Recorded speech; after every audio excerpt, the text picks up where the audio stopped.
Opa, gente, tudo bom? Então, morar no Rio de Janeiro é uma experiência incrível. Eu amo morar no Rio de Janeiro, eu amo ser carioca. Você conhece lugares incríveis, tem o Cristo Redentor, tem as praias, tem a Copacabana, tem as pessoas, né, que carioca geralmente é um bicho muito simpático, né, exceto quando você tá na Zona Sul. E de vez em quando aparece um marmanjo do caralho tentando roubar alguma coisa sua, né? E é óbvio que isso já aconteceu comigo. O que não aconteceu comigo? Eu, no início, eu não tava querendo fazer esse vídeo porque eu não tava querendo alimentar o estereótipo do Rio de Janeiro ser só assalto, porque não é só isso, tá? Quem tiver vontade de vir aqui pro Rio de Janeiro, venha, não deixa de vir, é um lugar maravilhoso, mas infelizmente tem filha da puta em tudo qualquer canto. E aí já aconteceu algumas vezes, né, de eu reagir a um assalto sem querer quando eu tinha 11 anos de idade, né? E uma outra vez que eu quase fui assaltada por dois caras numa moto. Aí vai ser nesse vídeo que eu vou contar um pouco dessas duas fofocas. Já não esquece de curtir, comentar, se inscrever. Gente, eu acho muita viadagem falar isso daqui, mas enfim, foda-se. Alguns anos atrás, né, eu era meio biluteteia das ideias, eu tinha que fazer tratamento psiquiátrico e psicológico, né, porque eu era meio fodida, eu tinha depressão, eu tinha ansiedade, caralho, não que eu não tenha ainda, né, mas enfim. E na época, quando eu frequentava a minha psiquiatra, ela era lá do cu de Judas, ela era lá de Ipanema, e eu moro na zona oeste do Rio de Janeiro, então pra eu chegar até lá, era mais ou menos 1h30, quase 2 horas de trem, era longe para um caralho. E mensalmente eu tava tendo que ir pra lá, né, pra fazer meu acompanhamento, tomar meus remedinhos pra eu não ficar maluca nem nada. E na maioria das vezes, as minhas consultas eram pela parte da manhã ou pela da tarde. E assim, eu achava maravilhoso na época, né? Porque eu faltava à escola, depois da consulta eu ficava passeando por Ipanema com a minha mãe. Então assim, era perfeito, eu adorava. E teve algum dia que eu não sei porquê, a minha consulta era mais pela parte da tarde, assim, da noite. Tipo, 6 ou 7 horas da noite, sabe? E a consulta acabou muito tarde. Foi tipo papo de 8 horas da noite ou 9 horas. Na verdade, eu acho que a consulta era mais tarde, seguindo a lógica. Eu lembro que a gente saiu, era quase 10 horas da noite, por aí, ou 9, eu não lembro. A Zona Sul, no Rio de Janeiro, é um pouquinho delicada, porque é uma área que tem muito turista. Então, apesar de não ter muito assalto, quando chega a noite, assim, numa época ainda de baixa temporada, né, não era uma época que tinha muito turista, assim, tem que ficar de olho, não tem o que fazer. Aí a gente saiu do prédio, né, a gente foi pro ponto de ônibus, porque a gente ia voltar pra casa com aqueles ônibus executivos, que era tipo um ônibus, só que era mais chique, tá ligado? E a rua que a gente tava assim, completamente deserta, não tinha uma alma viva ao nosso redor. E aí sentou eu e minha mãe no ponto de ônibus, assim, de boa, esperando. E eu, songamonga do jeito que eu era,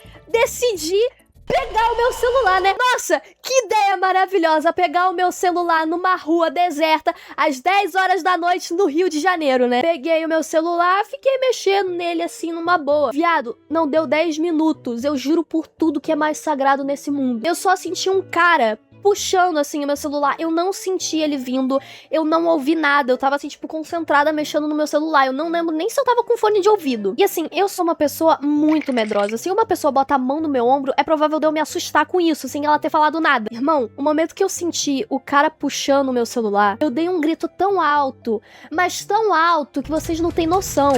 Era papo dos porteiros saírem pra ver o que tava acontecendo. E aí eu dei um grito tão alto que o bandido se assustou e ele desistiu de pegar o meu celular. Eu acho que ele se assustou tanto que ele só desistiu e ele começou a correr, tipo, pro lado oposto que ele veio, tá ligado? E aí eu lembro que quando ele tava indo embora, assim, quando ele tava quase virando a esquina pra mudar de rua, ele tava fazendo algum sinal, eu não lembro qual era o sinal, mas era tipo como tivesse mandando a gente ir embora de lá. Só que assim, a gente tava esperando o ônibus, não dava pra gente sair de lá. E nessa rua que a gente tava, era uma rua meio que comercial e residencial também, então tinha condomínio, tinha apartamento e tinha prédio comercial. O ponto de ônibus ficava atrás de um prédio, assim. Aí eu lembro que o porteiro desceu pra perguntar se a gente tava bem, o que aconteceu. E aí, desde então, eu nunca mais mexi no celular de noite, assim, num ponto de ônibus. Tanto que eu nunca mais andei de ônibus, na real. Assim, foi um grande sentimento, né? Foi algo bem único, né? Eu não sei se isso já aconteceu com alguém. Se já aconteceu alguma coisa parecida com você, põe nos comentários. Teve uma outra vez também que uma galera tentou assaltar a gente na porta da nossa casa, porque nesse dia eu tava fazendo algo muito legal, que era promessa de escoteiro. Sim, pra surpresa de muitas pessoas, eu já fui escoteiro, eu era lobinho. E aí, na época, eu tava fazendo a minha promessa, né? Eu não lembro direito, mas era tipo botar um negocinho assim na faixa, sabe, do uniformezinho. Eu não lembro o que era direito, mas eu sei que eu tava fazendo a promessa lá dos escoteiros. E aí, tipo, não era só a minha promessa, tá ligado? Tinha vários escoteiros também, e eles meio que fizeram, tipo, uma festinha pra vários escoteiros fazerem a promessa, assim, no mesmo dia. E aí, foi meio que um eventozinho que ficou até de noite. Esse evento era um negócio mais perto de casa, então a gente foi pra casa de Uber mesmo, que foi mais de boa. A gente pediu Uber,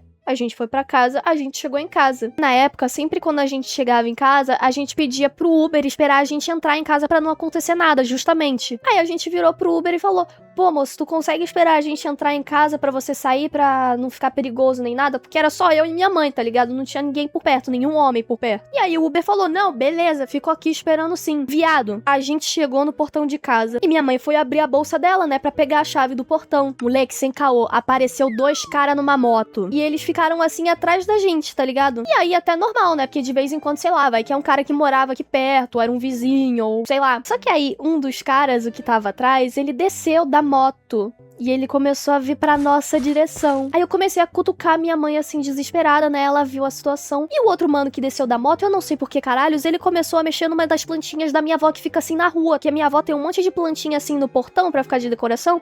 E aí esse mano tava mexendo lá nas plantas com quem não quer nada, tá ligado? O Uber, ele percebeu a situação e ele saiu do carro. Só que o cara era um mutante. O cara, sei lá, devia ter uns 2 metros de altura. O cara parecia aqueles jogadores de basquete. O mano não fez nada. Ele só saiu do carro e ele ficou em pé. Os 2 caras na moto assim olharam pra trás, viram ele e deram ré. Cara, ou eu sou uma pessoa muito azarada, ou eu sou uma pessoa muito sortuda. Ou eu sou o meio termo. Eu sou sei lá, harmonia. Porque eu já quase fui assaltada as 2 vezes e nas 2 vezes eu não fui. Eu não sei muito bem o que pensar, assim, nunca mais aconteceu, né? As 2 vezes que isso aconteceu eu era criança, eu tinha 9 a 11 anos, assim, no máximo. Desde então eu nunca mais fui assaltada nesse nível, assim, de novo, entendeu? Nunca aconteceu nada, eu sempre fiquei bem insegura, graças a Deus. Mas é isso, né, gente? O Rio de Janeiro é um lugar muito lindo, né? Enfim, o vídeo de hoje era esse, eu tô sem ideia do que gravar, então se vocês querem que eu grave alguma outra coisa, alguma outra história ou qualquer tipo de vídeo, põe aqui nos comentários, pelo amor de Deus, que eu estou sem ideia nenhuma. E antes do vídeo acabar, eu gostaria de mostrar uma informação muito legal, que agora eu tenho membros no meu canal. Você pagando R$12, você tem acesso a muita coisa da hora no meu canal, viu? Primeiro que você tem acesso a emojis personalizados pra comentar nos meus vídeos, você tem prioridade de resposta nos comentários, acesso antecipado a vídeo novo, enquete exclusiva que eu faço pra membros, então vai ter projetos novos que vocês vão opinar e só vocês vão ter o direito de opinar. E além de todo, o final do vídeo, o seu nome ser citado no fim do meu vídeo. É isso mesmo, você está sendo mencionado no meu vídeo se você virar membro. Então ajude essa pobre artista aqui a comprar o lanchinho dela no mês. E é isso, tamo junto.